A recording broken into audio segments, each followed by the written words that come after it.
الحمد لله رب العالمين بارئ الخلائق أجمعين، والصلاة والسلام على جميع الأنبياء والمرسلين، سيما من سمي في الآفاق بأحمد وفي الأرض بأبي القاسم محمد،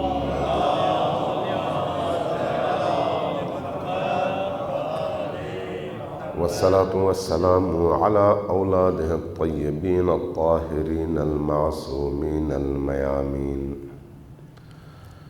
واللعنة الدائمة على أعدائهم أجمعين من يوم عداوتهم إلى قيام يوم الدين. قال علي عليه الصلاة والسلام: شيعتنا خلقوا من فاضل طينتنا وعجنوا بماء محبتنا. صلوات محمد وآله.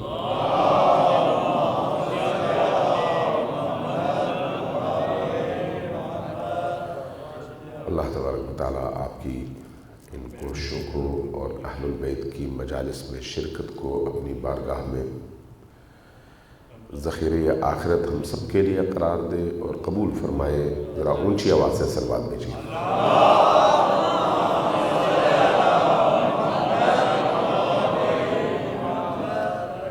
اللہ دنیا اور آخرت دونوں میں ہمیں اہل البیت کے دامن سے متمسک لوگوں میں سے اور حقیقی شیعیان علی ابن ابی طالب میں سے قرار دے. ایک دفعہ پھر صلوات بھیجیے.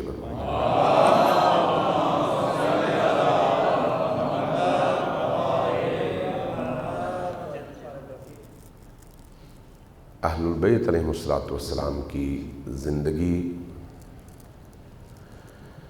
ایک ایسی زندگی ہے جس کو صرف عقیدت کے حوالے سے نہیں بلکہ سیکھنے کے حوالے سے، عبرت کے حوالے سے اور اپنی زندگی کو اس کی روشنی میں ڈھالنے کے حوالے سے کوئی بھی معاشرہ اگر اس آگہی اور شعور کے ساتھ ان ہستیوں کی زندگی کو پڑھتا ہے تو یقینی طور پر اس کے نتیجے میں اس قوم اور اس معاشرے کی زندگی میں تبدیلی آتی ہے. لیکن اگر ان ہستیوں کو صرف کہانیوں اور داستانوں میں موجود ہیروز کی طرح سے دیکھا جائے، اسی نگاہ سے پڑھا جائے اور اپنے تفریح طبع کا ذریعہ بنایا جائے تو یہ وقت گزاری کے لیے تو بہت اچھا عمل ہے، لیکن اس کا اثر انسانی زندگی پر کوئی نہیں پڑتا. اللہ تبارک و تعالیٰ نے ان ہستیوں کو اگر دنیا میں بھیجا ہے تو اسوہ اور نمونہ بنا کر بھیجا ہے، اور اس کی گواہی قرآن کریم نے دی ہے.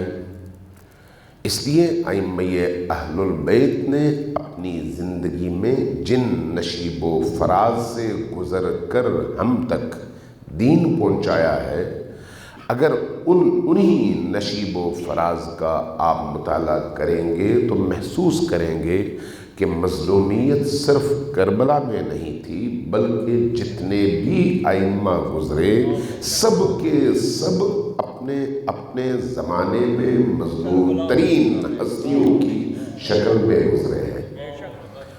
ایک کربلا کا واقعہ معروف ہوا، لیکن کیا باقی ائمہ مظلوم نہیں تھے؟ اس سے بڑھ کر مظلومیت اور کیا ہو سکتی ہے کہ زمین کے سینے پر ان سے زیادہ کوئی بھی امام آپ لے لیں، ان سے زیادہ بافضیلت انسان نہ ہو، ان سے زیادہ علم اور تقوی کا مرقع کوئی نہ ہو، ان سے زیادہ خدا پرست اور عابد کوئی نہ ہو، ان سے زیادہ اللہ کی بارگاہ میں مقرب کوئی نہ ہو، ان سے زیادہ ولایت رکھنے والا اور واسطۂ فیض اللہ اور بندوں کے درمیان کوئی نہ ہو، لیکن اس کے باوجود ان کے ارد گرد کوئی نہ ہو اور وہ اکیلے ہوں. اس سے زیادہ اور مظلومیت کیا ہو سکتی ہے؟ آج اگر آپ غور کریں تو آپ کو اپنے ارد گرد بہت چھوٹے چھوٹے لوگوں کے درمیان، لوگوں کے ارد گرد بڑے بڑے مجمع نظر آتے ہیں. کوئی پیر ہے، کوئی سیاسی لیڈر ہے، کوئی کچھ ہے، کوئی کچھ ہے. لیکن ان ہستیوں کی زندگی کو آپ دیکھیں، ان ہستیوں کی زندگی میں ان کو حقیقی پیرو ہمیشہ بہت ہی کم ملے، اور جو کم ملے وہ ہمیشہ زندہ رہے. اگرچہ لاکھوں کا معاشرہ ان کے ارد گرد تھا، لیکن ان کو جو حقیقی پیروکار ملے وہ ہمیشہ تعداد کے لحاظ سے انتہائی کم ملے. آپ خود نبی کریم کی اپنی زندگی دیکھ لیں، اور نبی کریم کے بعد امیر المؤمنین کی زندگی دیکھ لیں، امیر المؤمنین کے بعد امام حسن مجتبیٰ کی زندگی دیکھ لیں. جب آپ ان ہستیوں کی تاریخوں کو پڑھتے ہیں تو محسوس کرتے ہیں کہ اپنے زمانے میں انسانوں کے جم غفیر میں رہتے ہوئے بھی یہ تمام کی تمام ہستیاں بالعموم تنہا تھیں. بالعموم. اس کی وجہ کیا ہے؟ اس کی وجہ یہ ہے کہ ان ہستیوں کا ساتھ دینے کے لیے جس ایمان اور معرفت کی ضرورت ہے، اس ایمان اور معرفت کا مخزن دل بہت کم لوگوں کے اندر ہے. جب دل میں وہ گنجائش نہ ہو تو پھر انسان کیا کرتا ہے؟ وہ اپنے وقتی مفادات ہی کے حصول کے لیے قدم اٹھاتا ہے، اور جو دیر پا مفادات ہوتے ہیں ان کی طرف توجہ کم دیتا ہے. ان ہستیوں کے ساتھ چلنے کا مطلب یہ تھا کہ آپ اپنی خواہشات کو قدموں تلے رول ڈالیں. ان ہستیوں کے ساتھ چلنے کا مطلب یہ تھا کہ آپ زمانے کی گرم اور سرد ہواؤں کا شکار ہونے کے لیے خود کو تیار کر لیں. ان ہستیوں کے ساتھ چلنے کا مطلب یہ تھا کہ آپ اپنے آپ کو آزمائش کے لیے، بلاؤں کے لیے، سختیوں کے لیے، ظلم کے لیے تیار کر لیں. ان ہستیوں کا ساتھ دینے کا مطلب یہ تھا کہ آپ دنیاوی متاع اور دنیاوی مفادات سے محرومیت کے لیے اپنے آپ کو تیار کریں. اور صرف یہ محرومیت ہی نہیں، بلکہ حکمرانوں اور ان کے دشمنوں کے ظلم اور جبر کا شکار ہونے کے لیے بھی خود کو آمادہ کر لیں. جہاں یہ کیفیت ہوگی وہاں پر کتنے لوگ ساتھ چلیں گے؟ اس لیے امیر المومنین کی، چونکہ گفتگو ان راتوں میں امیر المومنین کی ہو رہی ہے، امیر المومنین کی زندگی کو آپ دیکھیں تو آپ کو جب امیر المومنین کی امامت کا دور شروع ہوتا ہے، امامت سے مراد خلافت کا، ظاہری خلافت جب ان کو ملی، اس وقت سے لے کر روز شہادت تک ان تقریباً 4 سالوں میں، 4 سال اور کچھ مہینے، اس عرصے میں امیر المؤمنین آپ کو ہمیشہ گریہ کرتے ہوئے ملتے ہیں. خلیفہ ہیں لیکن گریہ کر رہے ہیں، خلیفہ ہیں لیکن ہمیشہ امت سے شاکی ہیں، خلیفہ ہیں سب کچھ کر سکتے ہیں لیکن اس کے باوجود خون کے گھونٹ پیتے ہیں، خلیفہ ہیں لیکن بے یاوری اور مددگاروں کی کمی کا رونا روتے ہیں، خلیفہ ہیں، خلیفۃ المسلمین ہیں، لیکن اپنے ارد گرد جب نگاہ دوڑاتے ہیں تو پھر کہتے ہیں کاش معاویہ سے میں 1 لیتا، تم میں سے 10 اس کو دے دیتا. معاویہ کن صفات کا حامل تھا، اور اس کے مقابلے میں علی ابن ابی طالب کن صفات کے حامل تھے. لیکن جس معاشرے کے اندر حقائق کی بنیاد پر لوگ نہ جیتے ہوں اور تربیت نہ ہوئی ہو، فکری تربیت، معنوی تربیت، عقیدے کے حوالے سے تربیت، افکار کے حوالے اور نظریات کے حوالے سے تربیت، جب تربیت سے لوگ دور ہو جائیں اور دین کو چند اعمال کے مجموعے کے طور پر قبول کرنے کے بعد دین کی روح کو پامال ہوتے دیکھ کر انہیں کبھی یہ محسوس نہ ہو کہ دین کی روح پامال ہو رہی ہے، تو نتیجتاً علی جیسی ہستی تنہا رہ جاتی ہے. یہی کیفیت باقی ائمہ کے ہاں آپ کو نظر آتی ہے۔ امیر المؤمنین سے عشق آسان ہے چونکہ اس کے لیے کوئی قیمت دینی نہیں پڑتی، لیکن جب امتحان آتا ہے اس عشق کا تو وہاں پر اس عشق کے امتحان میں کتنے لوگ کھڑے رہتے ہیں، یہ ایک بہت بڑا سوال ہے، یہ بہت بڑا سوال ہے، اور اس کا ثبوت آپ کو خود امیر المؤمنین کی اپنی زندگی سے ملتا ہے۔ آپ ذرا غور کیجئے گا امیر المؤمنین کی ارد گرد جس طرح کے لوگ تھے جنہوں نے شب و روز امیر المؤمنین کو دیکھا، شب و روز ان کے کمالات سے واقف ہیں، ان کے درجات سے واقف ہیں، ان کی فضیلتوں سے واقف ہیں، اللہ کے ہاں ان کے مقام سے کسی نہ کسی شکل میں اپنے حد اور اپنے علم کے مطابق واقف ہیں، رسول اللہ سے احادیث سنی ہوئی ہیں، علی کی ذاتی زندگی کے کمالات اور روشن پہلو ان سے چھپے ہوئے نہیں ہیں، لیکن انہی لوگوں کے اندر علی کے جب مسائل اور مشکلات کے حوالے سے امتحان کا دور شروع ہوتا ہے تو ان لوگوں میں سے کتنے لوگ علی کے ساتھ کھڑے ہوتے ہیں۔ جب خلافت کا دور، خلافت بانٹی گئی سقیفہ میں، تو وہ جو لاکھوں کا معاشرہ ہے اس میں سے امیر المؤمنین کا ساتھ دینے والے لوگ ان دو ہاتھوں کی انگلیوں پہ آپ گن سکتے ہیں۔ ٹوٹل جتنے لوگ امیر المومنین کے گھر جمع ہیں ان کو آپ ان دو ہاتھوں کی انگلیوں پر گن سکتے ہیں، جن میں بارز ترین شخص کون ہے؟ طلحہ، زبیر، مقداد، سلمان، ابو ذر۔ آپ اپنی انگلیوں پہ گنے، دو ہاتھوں کی انگلیاں ختم ہو جائیں گی لیکن افراد کی تعداد کم پڑے گی، کم پڑے گی، یعنی آپ 10 نہیں گن سکتے کہ 10 افراد تھے۔ کیوں؟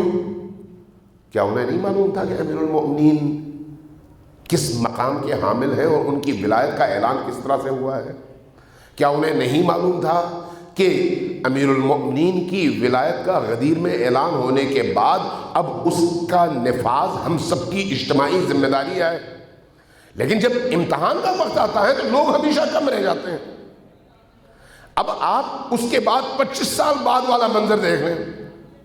ٹھیک ہے، اس زمانے میں جبر کہتے ہیں، طاقت کی وجہ سے، بعض قبائل کے اثر و رسوخ کی وجہ سے، مہاجروں اور انصار کے بڑے بڑے سربراہ شخصیات کے اثر و رسوخ کی وجہ سے لوگ ساتھ نہیں دے سکے، قبول ہے۔ لیکن جب امیر المؤمنین کی خلافت کو لوگوں نے قتل خلیفہ ثالث کے بعد قبول کر لیا تو اب کیا مسئلہ تھا؟ آپ ذرا اس ماحول کو دیکھیں جب امیر المؤمنین خود فرماتے ہیں کہ اب معاشرہ اتنا بگڑ گیا ہے کہ اس خلافت کی باغیں میں اگر سنبھالنا چاہوں تو یہ میرے بس کی بات نہیں ہے۔ کیوں؟ اس لیے کہ اب اس کو دوبارہ رسول کریم کے رستے پر لانا، اس معاشرے کو اور خط مستقیم پر چلانا جتنا کٹھن اور جتنا مشکل کام ہے وہ علی کو معلوم ہے، اس کے اثرات علی کو معلوم ہے، اس کے نتائج علی کو معلوم ہے۔ اس لیے کیا فرماتے ہیں؟ مجھے میرے حال پر چھوڑ دو، یہ لے جاؤ کسی اور کو دو۔ جبکہ رسول کریم کی رحلت کے موقع پر کہتے ہیں یہ میرا حق ہے، مجھے چھین رہے ہو۔ کیوں؟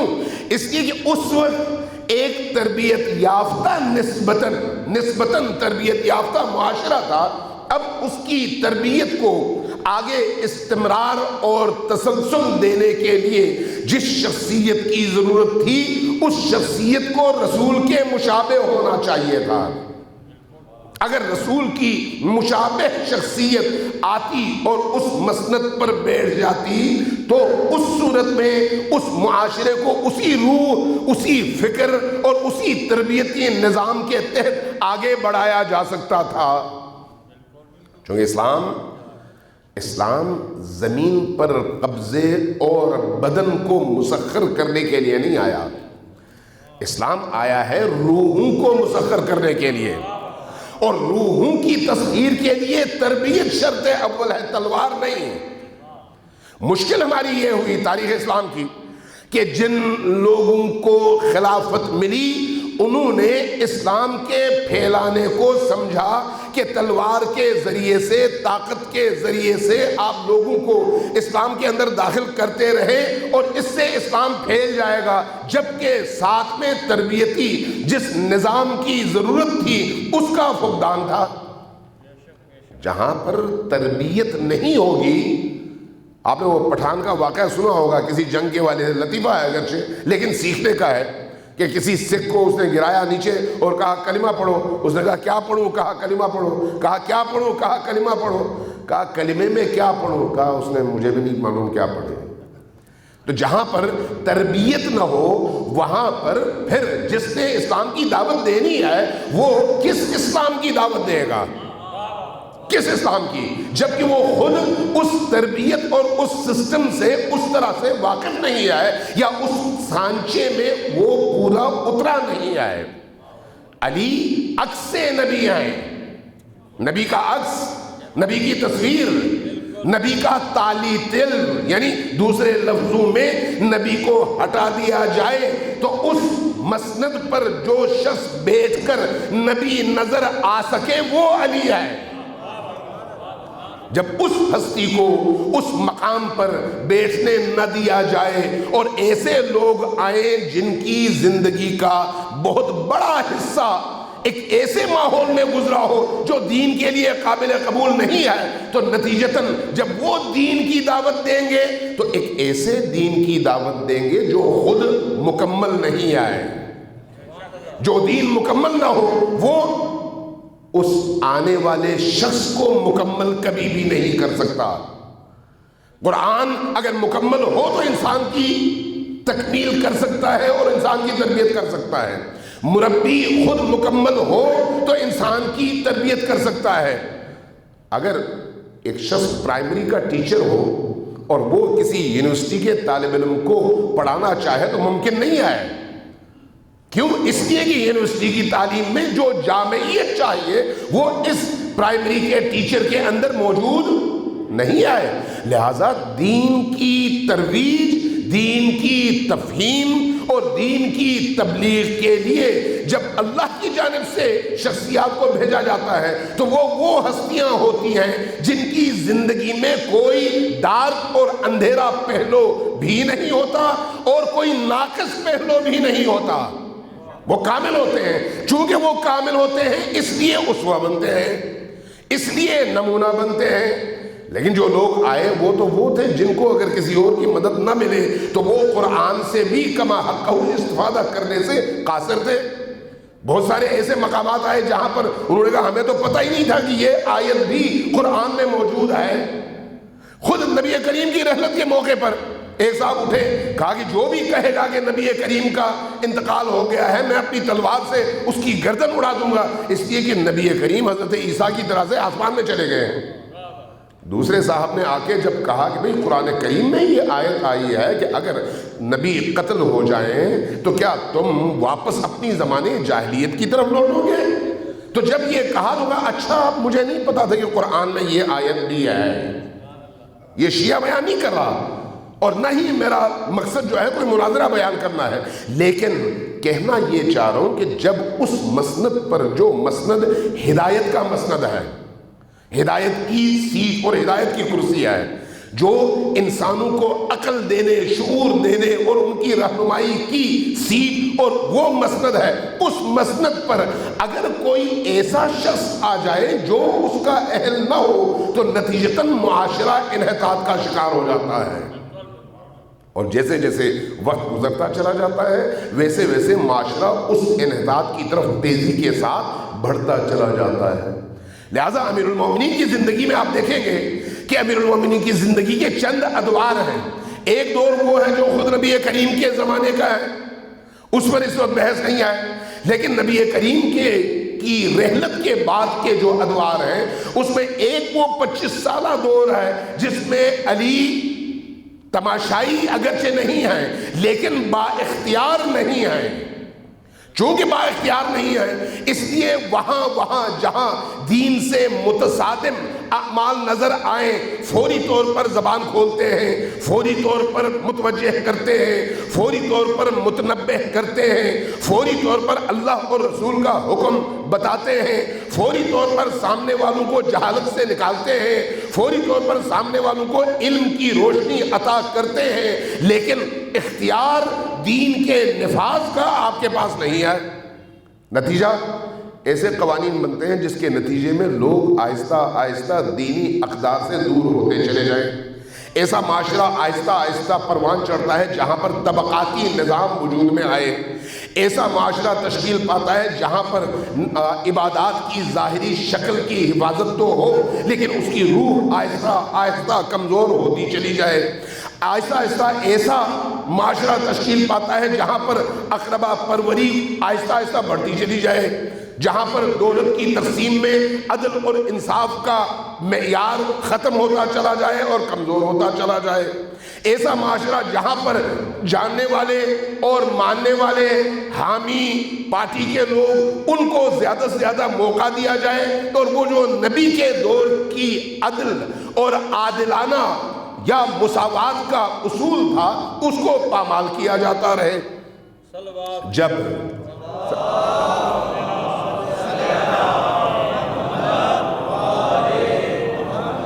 جب ایک ایسا معاشرہ آہستہ آہستہ آگے بڑھتا ہے تو آنے والی نسلیں بھی اسی معاشرے سے پھر سیکھتی ہیں، جبکہ قرآن کہتا ہے فذکر فذکر فذکر فذکر ان الذکر تنفع المؤمنین۔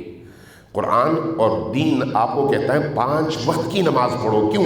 5 وقت کی نماز میں ہر نماز میں اللہ کے حضور حاضر ہو کر پیشانی زمین پر رکھ کر اس کی عبودیت کو محسوس کر کے، اپنی بندگی کو محسوس کر کے، اپنے خالی ہاتھ ہونے اور اس کے رازق اور خالق ہونے کو محسوس کر کے، اپنے آپ کو اس کے سامنے جواب دہ سمجھ کر جب تم اس مصلی سے اٹھو گے تو پھر معاشرے میں کوئی ظلم نہیں کرو گے۔ لیکن جب یہ احساس ختم ہو جائے اور یہ جو تمہاری نمازیں ہیں اٹھک بیٹھک کا ذریعہ بن جائے یا پھر ایکسرسائز کی شکل اختیار کر لیں، تو پھر وہ نماز جو اللہ سے جوڑتی تھی اب اللہ سے دور کرنے کا باعث ہے، اب اللہ سے دور کرنے کا باعث ہے، چونکہ وہ جوڑ نہیں رہی۔ وہی نماز جس کا فریضہ یہ تھا کہ آپ کو برائیوں سے روکے، وہی نماز جس کا فریضہ، جس کا اثر، جس کی تاثیر یہ تھی کہ آپ کے دل کو زندہ رکھے، وہی نماز آپ کو اللہ سے دور کرنے کا باعث ہے۔ لہذا امیر المومنین نے اس پورے عرصے میں 25 سالہ عرصے میں جہاں پر بڑے بڑے مسائل پیدا ہوئے وہاں پر رہنمائی فرمائی، وہاں پر ہدایت دی، لیکن اس کے باوجود خود تنہا رہے، آپ کا ساتھ دینے والے لوگ نہیں تھے۔ اب جب خود آپ کو خلیفہ بنایا گیا، صلوات بھیجیے بر محمد و آل محمد،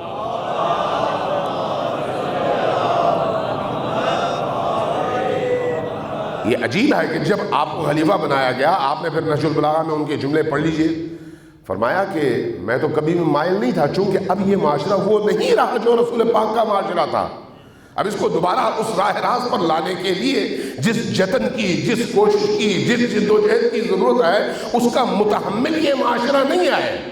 لیکن میں نے یہ دیکھا کہ بیعت کرنے والے ہجوم کی شکل میں، جلوس کی شکل میں ایسے ٹوٹ پڑے کہ مجھے خوف محسوس ہو رہا تھا کہ میرے بچے ان کے قدموں تلے رل جائیں۔ اس لیے جب مجھ پر حجت ادا ہو گئی تو تب میں نے اس خلافت کو قبول کر لیا۔ کب؟ جب لوگوں نے خود تسلیم کر لیا کہ اب آپ کی ضرورت ہے۔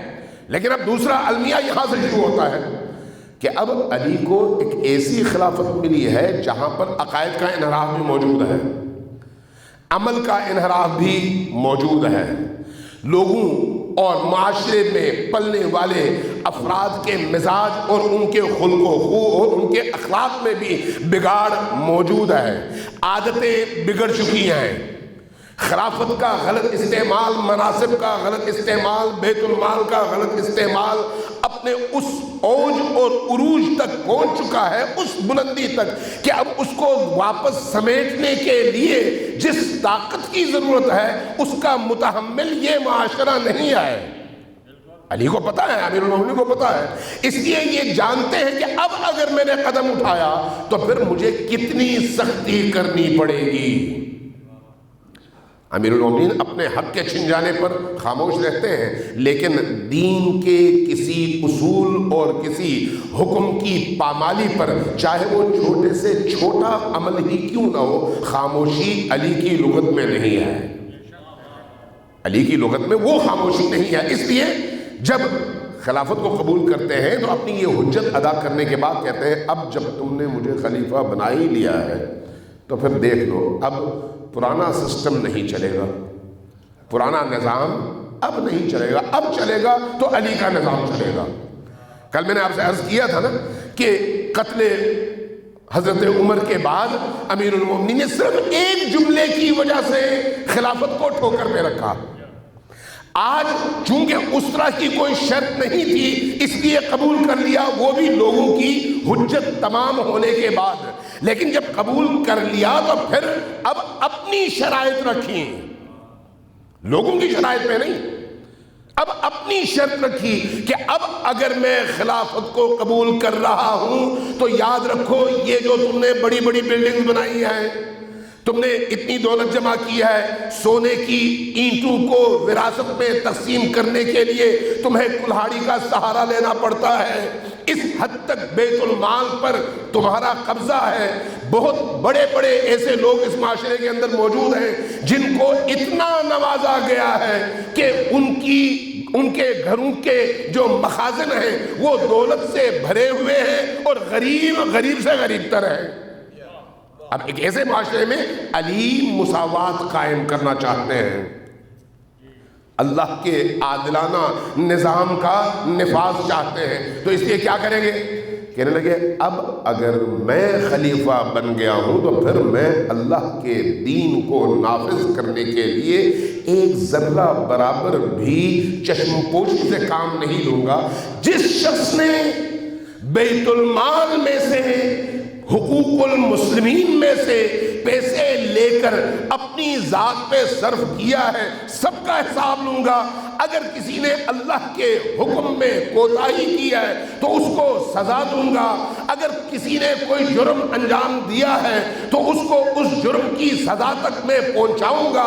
نہ یہاں پر اقربا پروری کام آئے گی، نہ یہاں پر سرداری کام آئے گی، نہ یہاں پر قبیلے کا بڑا اور چھوٹا ہونا مؤثر ہوگا، بلکہ علی اللہ کے نظام کو نافذ کرے گا۔ اس لیے آخر میں فرمایا کہ اگر کسی شخص نے بیت المال کے پیسوں میں سے کوئی کنیز نازک بدن، جو اصطلاحیں خود امیر المومنین نے نہج البلاغہ میں استعمال کی ہے ان کو پڑھیے، اگر نازک بدن کوئی حسین جمیل کنیز خریدی ہے تو میں وہ پیسے بھی نکال لوں گا، اور اگر کسی نے اپنی بیوی کے مہر میں بیت المال کا پیسہ خرچ کیا ہے تو میں وہاں سے بھی پیسے واپس لوں گا اور مسلمانوں تک پہنچاؤں گا۔ کتنی بڑی بات ہے، کتنی بڑی بات ہے۔ یہ امیر المومنین کی زندگی کے عملی پہلو ہیں، عملی پہلو۔ آپ دیکھیں ہمارا المیہ کیا ہے؟ ہمارا المیہ یہ ہے کہ ہم امیر المومنین کے فضائل کو اپنے قلوب اور مزاج کی تشنگی کو دور کرنے کے لیے سننا تو چاہتے ہیں، لیکن امیر المومنین کے عمل کے حوالے سے غور کرنے کے لیے تیار نہیں ہے۔ اس لیے ہمارا المیہ یہ ہے، المیہ ہمارا، اور یہ شاید خوگر محسوسات ہونے کی وجہ سے بھی یہ ہو کہ اگر ابھی مجھے اور آپ سے کہا جائے کہ وہ جو امیر المومنین کی جوتی تھی، جب عقیل آئے امیر المومنین کی زندگی کا یہ جو اسٹرکٹنس ہے، شفافیت اور اپنے اصولوں پر مکمل قائم و دائم رہنا، یہی چیز جو علی کی قوت تھی علی کے ضعف کا باعث بن گئی۔ بہت سارے لوگوں نے اسی بنیاد پر علی کے بارے میں کہنا شروع کیا کہ علی کو سیاست نہیں آتی، اسی بنیاد پر گویا ان کی نگاہ میں سیاست کا مطلب رشوت دینا ہے، سیاست کا مطلب طاقتور کو چھوڑنا ہے، سیاست کا مطلب کمزور کو دبانا ہے، سیاست کا مطلب بیت المال کے دروازے اپنی خواہشات کی تکمیل کے لیے کھولنا ہے، جو جتنا کھانا چاہے کھائے مجھے حکومت کرنے دے۔ تو علی کی لغت میں یہ نہیں ہے، اس لیے ان کو کہا گیا آپ کو سیاست نہیں آتی، معاویہ کو بہت آتی ہے۔ اسی لیے یہی وجہ ہے کہ عقیل جیسا بھائی بھی علی سے نالاں ہے. چھوٹی بات نہیں ہے یہ، ایک باپ کے بیٹے ہیں، ایک باپ کے، لیکن عقیل جیسی شخصیت امیر المؤمنین سے اس لیے ناراض ہے کہ عقیل کی وہ مدد جو وہ توقع رکھتے تھے امیر المؤمنین نہیں کرتے. کہتے ہیں نہیں، بیت المال میں سب کا حصہ ہے، اگر میں کسی اور کا حصہ تمہیں دوں تو یہ آگ ہے، اور نہ اس آگ کو تم برداشت کر سکتے ہو نہ میں برداشت کر سکتا ہوں. علی سراپا عدل کا نام ہے، یعنی عدل کو پہچاننا چاہیں تو علی کو دیکھ لیں. علی عدل ہے، انصاف، علی سراپا انصاف ہے. یہی وجہ ہے کہ قریبی ترین لوگ بھی جن کے دلوں میں کہیں نہ کہیں کوئی نہ کوئی کمزوری ہے، وہ بعض اوقات علی سے فاصلے پہ چلے جاتے تھے اسی وجہ سے. اب آپ ذرا غور کیجئے گا کہ جب آپ نے یہ مسند قبول کر لی، طلحہ کون ہے؟ امیر المومنین کے وہ ساتھی جنہوں نے خلیفہ اول کے مقابلے میں علی کے گھر میں بیٹھ کر علی کی حمایت کیا ہے، معمولی شخصیت نہیں ہے. زبیر کون ہے؟ آپ کے اپنے ماموزاد، اور علی کے گھر میں بیٹھ کر زہرائے اطہر کے حق کا دفاع کیا ہے جس نے، معمولی شخصیت نہیں ہے. لیکن جب آپ خلیفہ بنے انہوں نے آ کے بیعت تو کی، آپ کے اپنے ساتھی، آپ کے اپنے عزیز رشتہ دار بھی، ماموں کا بیٹا، ادھر سے رسول اللہ سے رشتہ داری. لیکن کچھ دن گزر گئے، دیکھا کہ خلافت کی اس مسند پر امیر المومنین کے آنے کے بعد انہیں جو توقعات تھیں وہ پورا نہیں ہو رہی. انہیں توقع کیا تھی؟ ایک کو توقع تھی کہ یمن کی حکومت اس کو ملے، دوسرے کو توقع تھی کہ کوفہ کی حکومت اس کو ملے.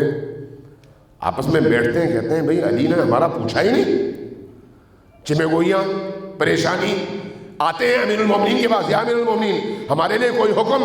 کہتے ہیں ابھی مجھے سوچنے دو، ابھی میں اہم اور اہل لوگوں کو تلاش کر رہا ہوں. علی کیا کرتے ہیں خلافت پر بیٹھنے کے بعد؟ ایسے لوگوں کو جن کو معاشرہ عام طور پر پہچانتا نہیں ہے، معاشرے میں کوئی بڑا نام نہیں ہے، لیکن ان کا کردار بہت بڑا ہے. ان کے پاؤں میں جوتے نہیں ہیں لیکن پیٹ حرام سے خالی ہیں. ان کے تن پر کپڑے پھٹے ہوئے ہیں لیکن ان کے دل میں ایمان کا سورج چمک رہا ہے.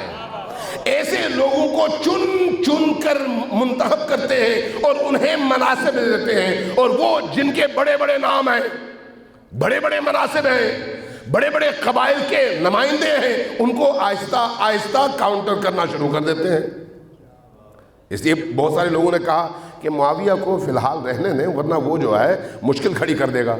فرمایا اگر میں خلیفہ ہوں تو ایک دن کے لیے بھی معاویہ کو اس مسند پر میں قبول اس لیے نہیں کر سکتا کہ وہ اللہ کے دین کے مطابق کام نہیں کر رہا.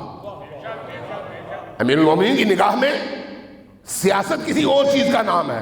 لہذا یہی طلحہ، یہی زبیر جو امیر المومنین کے وہ ساتھی ہیں جو روز اول میں امیر المومنین کے گھر میں تھے، جب یہی انگوش شمار لوگ تھے، ان انگوش شمار لوگوں میں طلحہ اور زبیر ساتھ میں تھے. آج جب خلافت ملی ہے، ایک طرف آپ دیکھیں کہ خلیفہ ثالث کے خلاف جو فضا بنی، اس فضا میں ام المومنین عائشہ کا بھی رول ہے، اس میں طلحہ کا بھی رول ہے، زبیر کا بھی رول ہے، تاکہ لوگوں کے اندر یہ جذبات پیدا کیے جائیں کہ جو مسند خلافت کے تقاضے ہیں اور ان پر عمل درآمد نہیں ہو رہا، اس کے خلاف لوگوں کو تیار کیا جائے. اور لوگ جب آتے ہیں، مصر سے آتے ہیں، باقی علاقوں سے آتے ہیں، خود مدینہ کے کچھ لوگ کھڑے ہو جاتے ہیں، تو نتیجتاً وہ لوگ ان کے لیے رہنما کا کام دے رہے ہیں.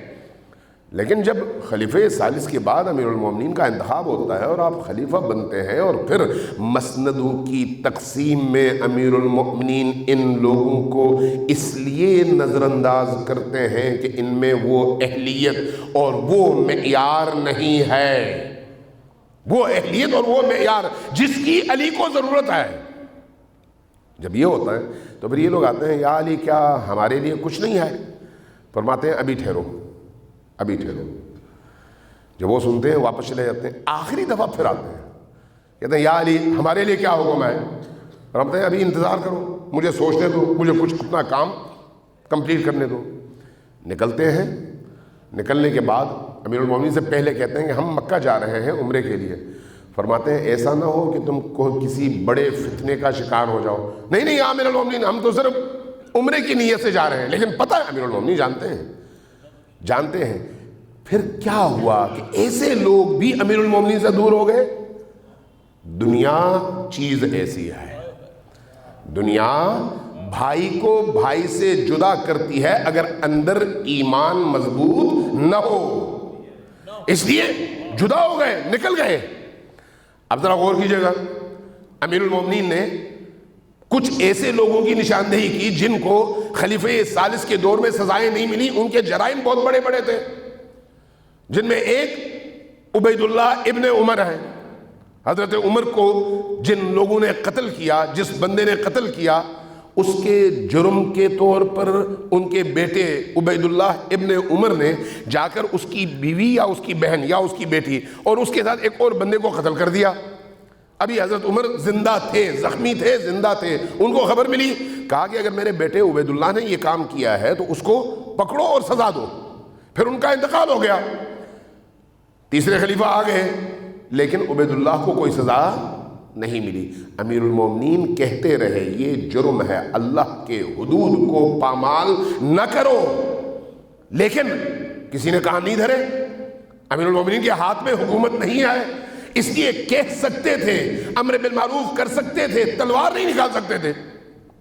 کہا، مانا نہیں گیا، دوبارہ کہا، جب تک امیر المومنین اس معاشرے میں رہے اصرار کرتے رہے ایسے تمام مجرموں کو سزا دو۔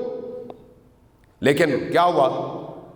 عبید اللہ کو کوفہ بھیجا گیا خلیفہ کی طرف سے، بڑی جاگیر دی گئی، کہا کہ مدینہ میں رہو گے تو یہ شور شرابہ رہے گا تمہارے خلاف، وہاں پر جاؤ اس جاگیر میں عیش کرو۔ اس نے وہاں پر اپنی جاگیر بنائی، کھیت، زمینیں اور کھجور وغیرہ بڑے بڑے باغات بنائے۔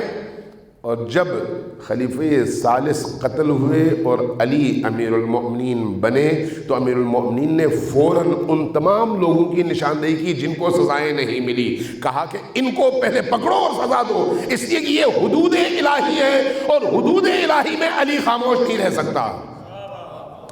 جیسے ہی یہ خبر کوفہ پہنچی، وہ صاحب وہاں سے فوراً اٹھے اور پہنچ گئے شام۔ کیوں؟ اس لیے کہ دنیا جگہ ہی ایسی ہے۔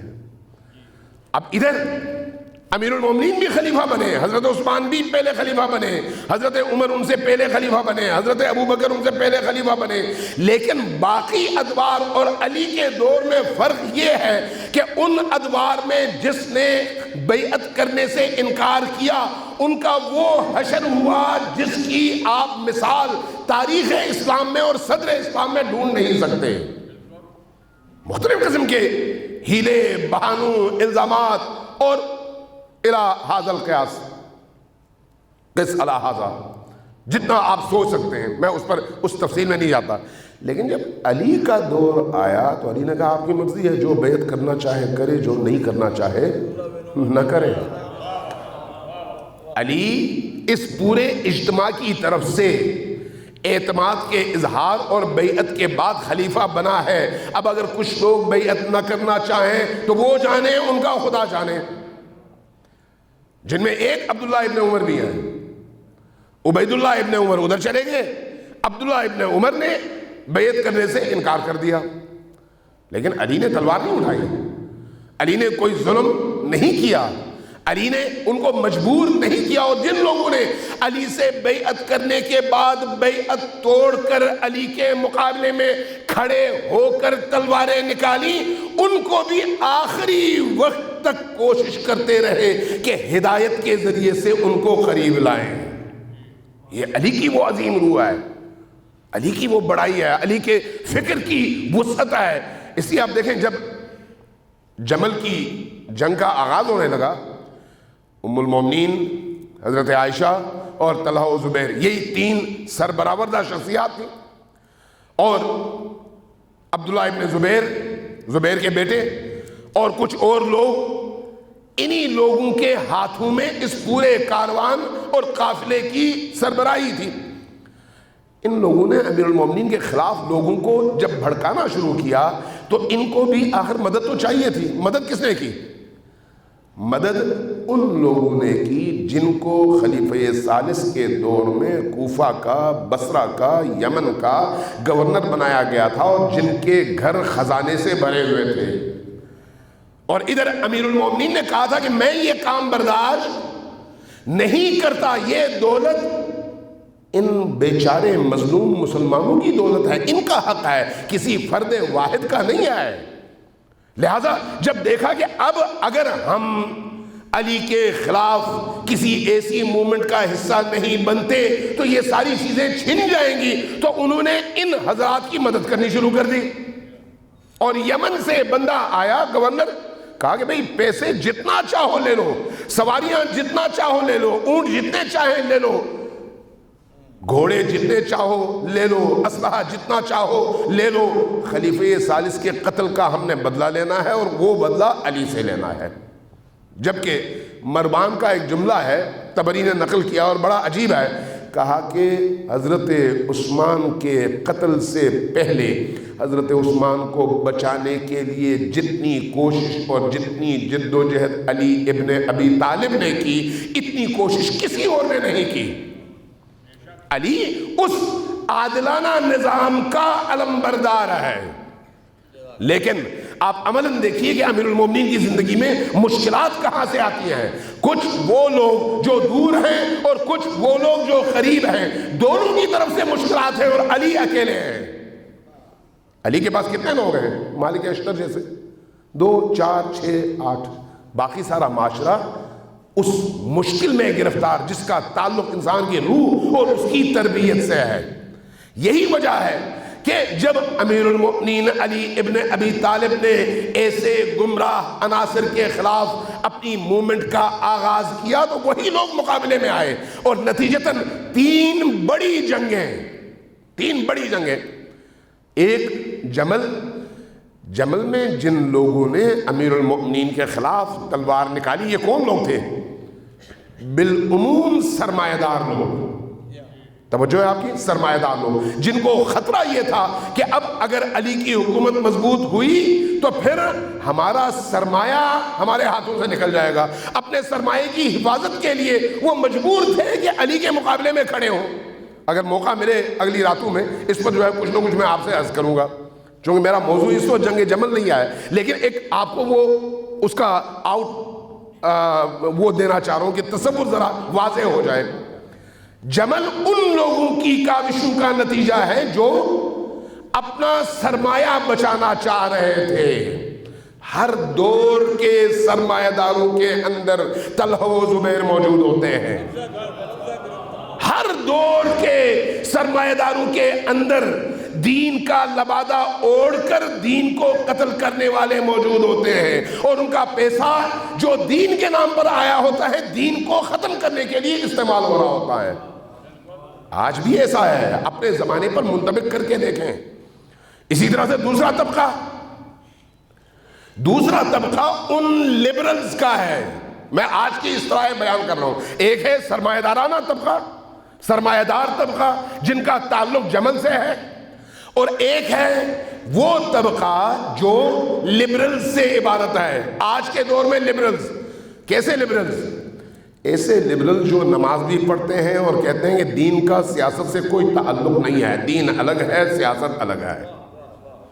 وہ کہتے ہیں نمازیں پڑھو، جتنی پڑھنا چاہو پڑھو، تمہاری نمازوں سے نہ مجھے کچھ لینا ہے نہ دینا ہے، مجھے حکومت کرنے دو، حکومت کا تمہاری نماز اور تمہاری عبادت سے کوئی تعلق نہیں ہے، دین اور اپنے سیاست کو الگ الگ رکھو۔ آج کے دور میں بھی ذرا غور کیجئے گا، جب بات ہوتی ہے دین اور سیاست ایک حقیقت کے 2 رخ ہیں، تو پھر وہی لبرل سامنے آ جاتے ہیں جو بظاہر نمازی ہوتے ہیں، بظاہر عزادار ہوتے ہیں، بظاہر زنجیر زن اور ماتمی ہوتے ہیں، بظاہر رونے والے اور رلانے والے ہوتے ہیں، بظاہر ممبر سجانے والے اور ممبر پر بٹھانے والے اور لانے والے اور سرمایہ دینے والے ہوتے ہیں، لیکن جہاں پر دین اور دنیا کی یکجائی کی بات ہو وہاں پر پوری طاقت کے ساتھ کھڑے ہو جاتے ہیں کہ نہیں، دین الگ ہے اور دنیا الگ ہے، دین صرف امام بارگاہ کے اندر ہے،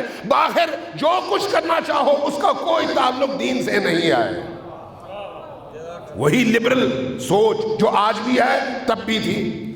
اس لیے آپ دیکھیں اسلام آیا بت پرستی کو ختم کرنے کے لیے، اور امیر شام کے دور میں بت بنانے کے کارخانے بنے، بت بنانے کے کارخانے، بت تراشے جاتے اور بیچا جاتا۔ کیوں؟ اس لیے کہ بھئی بت بنا کے ہم پیسہ لے رہے ہیں، ہمارا مقصد پیسہ حاصل کرنا ہے، باقی لوگ بت پوجتے رہے ہمیں کیا ہے۔ اس لیے کہ دین اور سیاست کا کوئی تعلق آپس میں نہیں ہے، یہ سیاست ہے، دین تمہاری مسجد میں ہے، جا کے نماز پڑھتے رہو، چاہے شراب پی کر پڑھو، چاہے کچھ اور کر کے پڑھو۔ معاشرہ جب اس انحطاط کا شکار ہو جائے تو پھر اس معاشرے کو دوبارہ جمع کر کے دین اور دنیا کی یکجائی کی فضا پیدا کرنے کے لیے بہت کچھ دینا پڑتا ہے اور خون بہانا پڑتا ہے۔ امیر المومنین کو انہی مشکلات کا سامنا تھا۔ اس لیے جو دوسرا طبقہ ہے یہ وہ طبقہ ہے جو لبرلز ہیں، آج کے دور کے لبرلز، جن کا کام دین اور دنیا کو الگ کر کے لوگوں کو یہ بتانا ہے کہ اپنی ذاتی زندگی میں چاہے کچھ بھی کر لو، آزاد ہو، بس تم نماز پڑھ لو، زیارات پہ چلے جاؤ، کربلا جا کے امام حسین کے قدم اقدس میں اپنی پیشانی رکھ لو، اگر چاہو تو ماتم کر لو، سینہ زنی کر لو اور عزاداریوں میں شریک ہو جاؤ، تمہاری نجات ہو گئی۔ اب چاہے عملی زندگی میں حرام کھاؤ، اسے کوئی فرق نہیں پڑتا، عملی زندگی میں قتل کرو کوئی فرق نہیں پڑتا، اپنے مومن بھائی کے حقوق غصب کر لو کوئی فرق نہیں پڑتا، کسی کا حق نہ دینا چاہو تو کوئی فرق نہیں پڑتا، دوسروں کے حقوق پر ڈاکے ڈالو، رشوت لو، جو جو برا کرنا چاہو کرو، لیکن تم نے دین کے معاملے میں اپنی ذمہ داری پوری کر لی۔ اس لیے بعض روایات امویوں نے گڑھی، خلیفہ ثالث کے حوالے سے ایک روایت چند دن پہلے ایک بہت بڑے عالم اس روایت کا حوالہ دے رہے تھے اہل سنت کے، کہنے لگے کہ رسول کریم کی بارگاہ میں ان صاحب نے 1000 سونے کی اشرفیاں پیش کیں۔ اس وقت جب رسول اللہ کو ضرورت تھی تو جب آپ نے وہ اشرفیاں لیں تو فرمایا کہ اے فلان، اللہ نے تمہارے ماضی کے سارے گناہ معاف کر دیے اور آئندہ کے لیے بھی تمہارے سارے گناہ معاف ہیں، اب تم دودھ کے دھلے ہوئے ہو، جو کچھ کرنا چاہو کرو۔ یہ وہ دین نہیں ہے جو رسول لے کر آئے، یہ وہ دین ہے جو ظالموں کو پروٹیکٹ کرنے کے لیے تراشا گیا ہے۔ چونکہ ظالموں کو پروٹیکشن دینے کے لیے ایک ایسا دین تراشا گیا ہے تو یہ دین اس اصل دین کے مقابلے میں چائنا کا بنا ہوا دین ہے، اس کو پہچاننے کی ضرورت ہے۔ اور آج بھی یہی صورتحال ہے، آج بھی آپ دیکھ لیں، میں اس سے زیادہ کیا کھل کر بولوں کہ ممبروں پر کس کس طرح کے لوگ آ کر براجمان ہوتے ہیں، میں اس سے زیادہ کیا کھل کر بولوں کہ اب تو مجتہد کے طور پر بھی آپ کو امریکہ اور برطانیہ کے بنائے ہوئے مجتہدین آپ کی رہنمائی کر رہے ہوتے ہیں، اس سے زیادہ اور کیا کھل کر بولوں؟ جبکہ اس کے مقابلے میں جو لوگ مظلوم انسانیت کے حقوق کے لیے لڑ کر اپنے جوانوں کا خون دے کر دین کی آبرو بچاتے ہیں، ان کو مختلف عناوین کے تحت الزامات لگا کر، کردار کشی کر کے معاشرے کو ان سے کاٹنے کی شعوری وہ کوشش کی جاتی ہے جو کوشش آج امریکہ چاہتا ہے، اسرائیل چاہتا ہے، سعودی چاہتے ہیں، یہودی چاہتے ہیں، اور اس کو ہم دین بھی سمجھتے ہیں۔ یہی صورتحال اس زمانے میں بھی تھی۔ اس لیے آپ دیکھتے ہیں وہ لبرلز جو دین کو سیاست سے الگ سمجھتے تھے، اس لیے امیر شام نے کہا تھا اپنے خطبے میں، اپنی گفتگو میں کہ بھئی مجھے تمہارے دین سے کوئی لینا دینا نہیں ہے، مجھے خلافت چاہیے تھی وہ مل گئی ہے، اب تم جانو تمہارا دین جانے، جیسے کرنا چاہو کرو۔ جبکہ اسلام اس چیز کو قبول نہیں کرتا۔ اور تیسرا گروہ جو امیر المومنین کے مقابلے میں کھڑا ہوا وہ کون ہے؟ وہ دیندار لوگوں کا گروہ ہے۔ بہتر دیندار، ایسے دیندار جن کی دینداری پر آپ کو شک نہیں ہونا چاہیے، نمازی، پکے نمازی، نماز تہجد پڑھنے والے، قرآن کریم کی تلاوت کرنے والے، روزہ رکھنے والے، کثرت سجود سے اپنی پیشانیوں کو زخمی کرنے والے، لیکن ایسے دیندار جو جاہل ہیں، جن کی دینداری بے روح ہے، جن کی دین شناسی بے روح ہے، چند امور کو دین سمجھ کر اصل دین کے مقابلے میں پوری ایمانداری کے ساتھ کھڑے ہیں، ان لبرلز کی طرح سے دوگانگی کا شکار نہیں ہے، یہ پوری ایمانداری کے ساتھ کھڑے ہیں۔ کون؟ نہروان کے لوگ، اس پر بھی اگر توفیق ملی تو بات کروں گا۔ صرف کہنے کا مطلب یہ ہے کہ امیر المؤمنین کو جس طرح کی مشکلات کا سامنا کرنا پڑا اور اپنے معاشرے میں جن افراد کا سامنا کرنا پڑا، ان افراد کو ذرا سوچیں، تصور کر لیں، ان کی زندگی کے نشیب و فراز کو دیکھ لیں، اور آج کے دور میں جو کچھ ہو رہا ہے اس کو بھی ناپ لیں، تول لیں، اور اس کے بعد ذرا اپنے آپ کو تول کر دیکھیں کہ ہم کہاں پر کھڑے ہیں۔ اگر ہم اپنے آپ کو تول کر نہ دیکھ سکیں تو پھر اس سے بڑھ کر المیہ اور کوئی نہیں ہے۔ صلوات بھیجیے بر محمد و آل محمد۔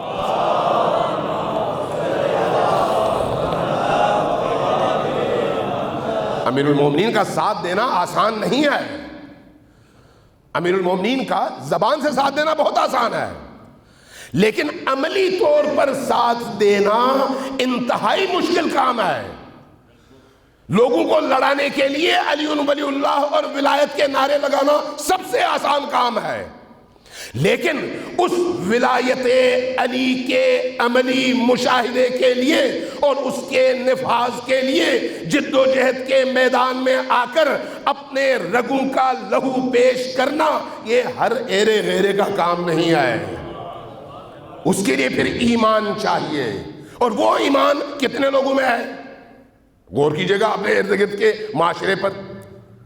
اگر آپ کے اسی شہر کے اندر آپ تصور کریں نا، ہماری تشیع اور ہماری فکر کی وسعتوں اور اس کی گہرائی کا تصور کر لیں کہ اگر آج اعلان ہو جائے کہ کل نجف کے میوزیم سے امیر المومنین کی وہ جوتی جس کی گانٹیں وہ خود لگایا کرتے تھے پھٹی ہوئی تھی، اور جس کے بارے میں وہ کہتے تھے کہ اس کی کوئی قیمت نہیں ہے، یہی کہا تھا نا جب پوچھنے والے نے کچھ مانگا تو امیر المومنین نے پوچھا کہ اس جوتی کی تمہاری نگاہ میں کیا قیمت ہے؟ کہا کہ اس کی تو کوئی قیمت نہیں ہے، کیونکہ اتنی پھٹی ہوئی ہے، اتنے پیون لگے ہوئے ہیں، اتنی سلائی ہوئی ہے، اس کو کون خریدے گا؟ کہا کہ تمہاری جو اتنی بڑی ریاست ہے اس کی قیمت میری نگاہ میں اس جوتی جتنی بھی نہیں ہے۔ امیر المومنین وہ ہیں۔ اب اگر آج آپ سے کہا جائے، یہی جو مجمع بیٹھا ہوا کہا جائے کہ کل امیر المومنین کی وہ جوتی لائی جائے گی اور اس کی زیارت ہوگی، مجھے بتائیں کل سارا شہر امٹ کر آئے گا یا نہیں آئے گا؟ آئے گا یا نہیں؟ کس چیز کو دیکھنے کے لیے آئے گا؟ اس چیز کو جس کی کوئی قیمت امیر المومنین کی نگاہ میں نہیں تھی۔ لیکن امیر المومنین جو خطبے دے کر لوگوں کے زمینوں کو جگاتے ابن ملجم کی تلوار کا شکار ہوئے اور شہید ہوئے، ان خطبوں کے مجموعے کو آپ نہج البلاغہ کہتے ہیں۔ آپ میں سے کتنے لوگوں نے ایک دفعہ کھول کر پڑھا ہے؟ اسی سے ہماری گہرائی کا اندازہ لگا لیں، اسی سے ہماری سوچ کا اور علی شناسی کا اندازہ لگائیں کہ علی کی معرفت ہمارے اندر کس طرح کی معرفت ہے۔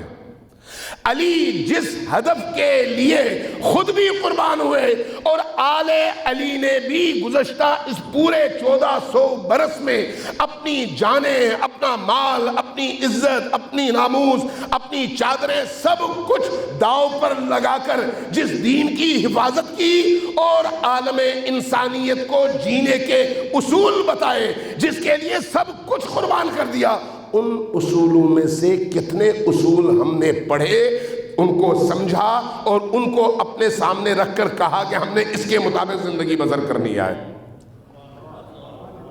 یہ ہے ہماری وہ سطحی زندگی. یہی چیز اس دور میں بھی تھی, یہی چیز آج بھی ہے, یہی چیز امام زمان کے دور میں بھی ہوگی. اس لیے جب آپ کہتے ہیں کہ امام زمان ظہور کیوں نہیں کرتے, تو کیوں نہیں کرتے؟ چونکہ شعور انسانی اس مقام پر ابھی پہنچا نہیں کہ انسان کو یہ محسوس ہو کہ ہمیں کیا کرنا ہے اور ہماری خلقت کا اصل ہدف کیا ہے. اس منزل تک ابھی ہم پہنچے نہیں. جب پہنچیں گے تو وہ بھی آ جائیں گے. صلوات دیجیے بر محمد و آل محمد.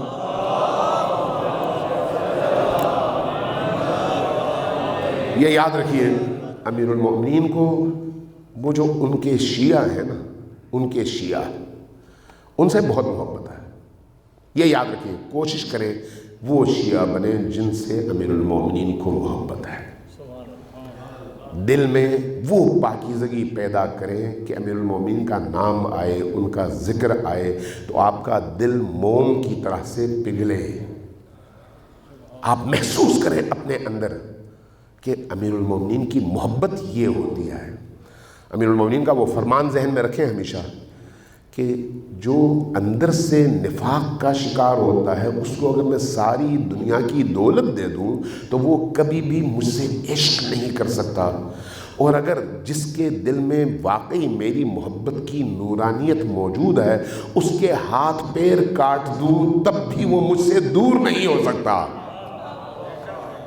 اپنے آپ کو تول کر دیکھ لیں. میں اکثر اس پر سوچتا ہوں کہ اگر کوئی اس طرح کا امتحان آئے تو میں کہاں پر کھڑا ہوں گا. سوچنے والی بات ہے یہ, چونکہ اس کا تعلق میری قبر سے ہے, اس کا تعلق میرے حساب و کتاب سے ہے, اس کا تعلق میری نجات اور عدم نجات سے ہے, جنت اور جہنم سے ہے. اگر میں اس پر نہ سوچوں تو کس پر سوچوں؟ امیر المومنین کی بارگاہ میں کوفہ کے دور میں ایک جوان کو لایا گیا. جب لایا گیا تو اس نے اعتراف کر لیا کہ ہاں میں نے چوری کی تھی. امیر المومنین نے حکم دیا قمبر کو کہ اس کی انگلیاں کاٹ دو. عام طور پر معروف یہ ہے کہ ہاتھ کاٹا جاتا ہے. ہاتھ تشیع میں ہاتھ کاٹنے کا حکم نہیں ہے, انگلیاں کاٹنے کا حکم ہے. اس کی وجہ کیا ہے؟ اس کی وجہ امام صادق علیہ السلام نے بیان فرمائی ہے.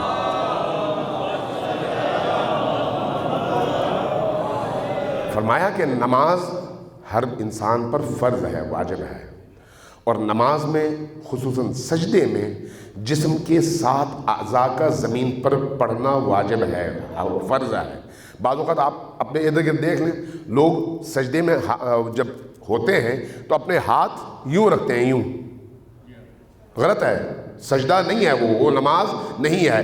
ہتھیلی کا زمین پر ہونا فرض ہے. ہتھیلی کا, 2 ہتھیلیوں کا, 2 گھٹنوں کا, 2 انگوٹھوں کا اور 1 پیشانی کا, ان 7 اعضاء کا زمین پر ہونا سجدے کی کیفیت میں اور مکمل ہونا یہ شرط ہے. اس لیے امام صادق علیہ السلام نے فرمایا کہ چور کی سزا کے طور پر انگلیاں کاٹنے کا حکم ہے تاکہ وہ اس کی نماز میں خلل پیدا نہ ہو. لہذا آپ نے حکم فرمایا, چور کی انگلیاں کاٹی گئیں. چور نے وہ انگلیاں, کٹی ہوئی انگلیاں لیں, اپنے اس زخم پہ قمبر نے شہد لگایا, چونکہ شہد جو ہے جراثیم کش ہے, فوری طور پر علاج کا بہترین ذریعہ ہے. لگایا, لگانے کے بعد نکل کھڑا ہوا. جب مسجد سے باہر آیا, مسجد کوفہ کا واقعہ ہے, مسجد سے باہر آیا تو کوفہ کا ایک بہت بڑا خارجی نہروانی جس کا نام ابن قوا ہے, اس نے جب دیکھا تو اس کو موقع مل گیا. وہ قریب آیا, کہا کہ ہاں بھائی بتاؤ تمہاری انگلیاں کس نے کاٹی؟ طنز اور اس کے زخمی بدن کو مزید اس کی روح کو متاثر کرنے کے لیے, ہاں بھائی بتاؤ تمہاری یہ انگلیاں کس نے کاٹی؟ اس شخص نے جب دیکھا ابن قوا ہے, خارجی ہے, اور اس وقت علی کی دی ہوئی سزا کی وجہ سے مجھ پر طنز کر رہا ہے اور علی کی محبت کا امتحان لے رہا ہے, تو پلٹ کر کہا بتاؤں کس نے میری انگلیاں کاٹی ہیں؟ کہا ہاں بتاؤ. کہا کہ میری انگلیاں اس نے کاٹی ہیں جو زمین پر اللہ کی حجت ہے, جو مولائے کل ہے, جس کے ہاتھ میں اللہ نے زمین اور اہل زمین کا اختیار دیا ہے, جو ہم سب عالم بشریت کے افراد پر ولی ہے اور حجت ہے اللہ کی طرف سے. علی کے فضائل بیان کرنے شروع کر دیے. ہاتھ کٹا ہوا ہے, انگلیاں کٹی ہوئی ہیں, زخم اس کو تنگ کر رہا ہے، درد سے کر رہا ہے، لیکن علی کی محبت پر کمپرومائز نہیں کرتا۔ نکلنے لگا، اپنے گھر چلا گیا۔ امیر المومنین رات میں نکلے اپنے قمبر کے ساتھ، 2-3 اور افراد کے ساتھ، کہا کہ چلو اس نوجوان کے گھر جانا ہے۔ وہاں پر پہنچے، دروازہ کھلا، دیکھا امیر المومنین تشریف لائے ہیں، اس کو بڑی خوشی ہوئی، کہا آئیے، بٹھایا۔ امیر المومنین نے اس سے ایک جملہ کہا کہ تم تو ہمارے محب تھے، تم نے کیوں چوری کی؟ تم تو میرے شیعہ تھے، تم نے کیوں یہ جرم کیا؟ امیر المومنین اپنے ماننے والوں کے دل کے حال سے واقف ہیں، اس لیے جانتے ہیں کس کا دل حب علی، عشق علی اور مودت علی سے لبریز ہے۔ اس کو پھر علی چھوڑتے بھی نہیں ہیں، اس کو ترک نہیں کرتے، اس کو اپنے دروازے سے بھگاتے نہیں ہیں۔ جو دعوے دار ہوتا ہے اس کو بھگاتے ہیں، اس لیے کہ اس کے دل میں نہیں ہے۔ کہا کہ تم تو ہمارے تھے، تم نے یہ کیوں کیا؟ کہا کہ مولا میں 3 دن سے بھوکا تھا، میرے پاس کچھ بھی نہیں تھا، جب میرے پاس کوئی اور رستہ نہیں بچا تو میں نے جا کے چوری کی، لیکن جب مجھے محسوس ہوا کہ میں نے بہت بڑا جرم کیا ہے تو خود میں نے اعتراف کیا تاکہ مجھے اسی دنیا میں سزا ملے، وہاں پر میں آپ کے ساتھ کھڑا ہو سکوں، لہٰذا میری انگلیاں کٹی ہیں، اس لیے میں معذرت چاہتا ہوں، آئندہ میں یہ گناہ نہیں کروں گا۔ مولا علی نے کیا کیا؟ سینے سے لگایا، کہا کہ جاؤ اپنی کٹی ہوئی انگلیاں لے کے آؤ۔ وہ لے آیا، ساتھ میں جوڑا، اوپر اپنا ہاتھ پھیرا، کچھ پڑا، دیکھا اس کا ہاتھ پہلے کی طرح سے سالم ہو گیا۔ امیر المؤمنین اپنے محب کو کبھی بھی تنہا نہیں چھوڑتے، اب بھی نہیں چھوڑتے۔ تب کی بات نہیں کر رہا، اب بھی آپ ذرا دل سے پکار کر لو، دیکھیں ولایت یہ نہیں ہے کہ آپ زبان سے نعرے لگائیں اور علی کے ماننے والوں کو ایک دوسرے سے دور کریں، نہیں، علی سے جوڑیں۔ ہندو ہے تو اس کو بھی جوڑیں، عیسائی ہے تو اس کو بھی جوڑیں، کہیں نہ کہیں ہدایت کا کوئی نہ کوئی رستہ نکل آئے گا۔ علی سے توڑے نہیں، جو توڑے گا وہ علی کا نہیں ہے، چاہے علی کے نام پر توڑے، علی کا نہیں ہے۔ علی سے اب بھی ذرا اپنا دل جوڑ کر دیکھ لیں۔ یاد رکھیے، امیر المؤمنین اب بھی آپ کی بات سنتے ہیں، اب بھی آپ پکارتے ہیں تو ان تک آپ کی پکار پہنچتی ہے، اب بھی وہ آپ کی پکار کا جواب دیتے ہیں۔ ان کو اللہ نے وہ مقام دیا ہے کہ اب بھی آپ ان سے توسل اختیار کرتے ہیں تو ان کی طرف سے فیض آپ تک پہنچتا ہے، اگرچہ زمانے کی حجت کے ذریعے سے پہنچتا ہے، چونکہ زمانے کی حجت امام اثر ہے، اور امیر المؤمنین براہ راست نہیں، زمانے کی حجت کے ذریعے سے آپ کے مسائل حل فرماتے ہیں اور پہنچاتے ہیں۔ شرط یہ ہے کہ آپ کا دل اس حوالے سے آمادہ ہو اور آپ کا ایمان اس سطح پر ہو کہ جب آپ مخاطب کریں تو آپ کو علم ہو کہ وہ سن بھی رہے ہیں، ایمان ہو کہ وہ جواب بھی دیتے ہیں۔ اگر یہ ہو تو یقین جانیے پھر جواب ملتا ہے۔ صلوات بھیجیے بر محمد و آل محمد۔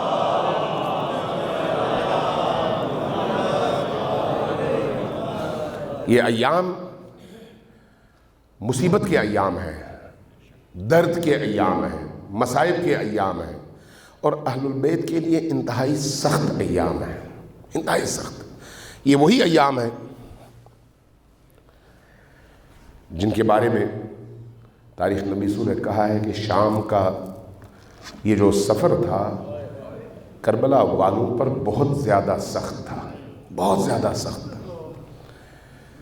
امام سجاد کے حوالے سے روایات ہیں، جب ان سے پوچھا گیا کہ آپ پر سب سے زیادہ مشکل وقت کون سا تھا تو آپ نے یہ نہیں کہا کربلا تھا، یہ نہیں کہا کربلا کے میدان میں جو کچھ ہوا وہ ہم پر سب سے زیادہ سخت تھا، بلکہ کیا فرمایا؟